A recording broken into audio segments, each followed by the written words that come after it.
ഞാൻ സംബന്ധിച്ച ഷെയ്ഡ് വരുന്നത് നല്ല ലാവൻഡർ കളറാട്ടോ. എല്ലാം നല്ല അടിപൊളി കളേഴ്സാണ്.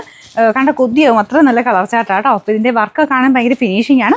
ഈ ഒരു പ്രൈസ് കൊടുക്കുന്നതിൻ്റെതായ മൂല്യം അതിന് കാണാനുണ്ട് കേട്ടോ. അപ്പോൾ ഇതിനും ഫുൾ ആ ഒരു സെയിം മാംഗോ ടൈപ്പ് ഡിസൈനാണ് കൊടുത്തേക്കുന്നത്. ബോട്ടം സെയിം കളറാട്ടോ. ഇതുപോലെ വരും. അപ്പോൾ ഇതിൻ്റെ നമ്പർ വരുന്നത് AJ 362, റേറ്റ് 1550, 1556. അടുത്ത ഷെയ്ഡ് വരുന്നത് ബ്ലൂ കളറാട്ടോ. നല്ലൊരു ബ്ലൂ കളറാണ്. ഇതിപ്പം കളർ എങ്ങനെയാ പറയുക, സ്കൈ ബ്ലൂ അല്ല, അതിനേക്കാളും കുറച്ച് ഡാർക്കർ, എന്നാൽ ഭയങ്കര തെളിഞ്ഞ് നിൽക്കുന്ന അങ്ങനത്തെ സൈസ് ബ്ലൂ അല്ല കേട്ടോ. നല്ല ഷെയ്ഡാണ്, ഒത്തിരി മങ്ങിയ കളറും അല്ല, അതിൻ്റെ ഇടയ്ക്ക് നിൽക്കുന്നൊരു ഷെയ്ഡ്. അതിലും ഫുള്ളായിട്ട് ആ ഒരു ത്രെഡ് വർക്ക് തന്നെയാണ് കൊടുത്തേക്കുന്നത്. ബോട്ടം വരുന്നത് satin silk. Number AJ 364, rate 1550, 1556. എല്ലാം നല്ല കളേഴ്സാണ്. കളർ ചാർട്ട് കാണാൻ തന്നെ ഒരു ഭംഗിയാണ്. ഇതും നല്ല ഗ്രീൻ കളറാട്ടോ. നമ്മുടെ ഡാർക്ക് ബോട്ടിൽ ഗ്രീൻ അല്ല, അല്ലാത്ത ഗ്രീൻ ഇല്ലേ, അങ്ങനത്തെ സൈസ് ഗ്രീനാണ്. അപ്പോൾ ഇതിലും വൈറ്റ് കളർ തന്നെയാണ് ഫുൾ ത്രെഡ് വർക്ക് കൊടുത്തേക്കുന്നത്. ഇതെല്ലാം ഫംഗ്ഷൻ ബേസ്ഡ് ആയിട്ട് തന്നെ നിങ്ങൾക്ക് ഉപയോഗിക്കാം കേട്ടോ.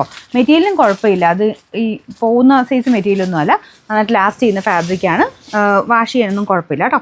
Number AJ 358, rate 1580. ഇതിലെ ലാസ്റ്റ് കളറാണ് കേട്ടോ. നല്ല പീച്ചിൻ്റെ നല്ല ഭംഗിയുള്ള ഷെയ്ഡ്. പീച്ചല്ല, പിങ്ക് ചേർന്ന ഷെയ്ഡ് തന്നെയാണ്. പീച്ചിൻ്റെ മറ്റേ ലൈറ്റ് അങ്ങനത്തെ ഷെയ്ഡല്ല കേട്ടോ. പിങ്കിൻ്റെ തന്നെ ഒരു കളർ കോമ്പിനേഷനാണ്. നമ്മുടെ ഒനിയൻ പിങ്ക് മിക്സഡ് പീച്ച് എന്ന് പറയും. നല്ല കളേഴ്സാട്ടോ, അടിപൊളിയാണ്. ഏതെടുത്താലും നല്ലതായിരിക്കും. അപ്പോൾ ഇതിൻ്റെ നമ്പർ വരുന്നത് AJ 360, റേറ്റ് 1580.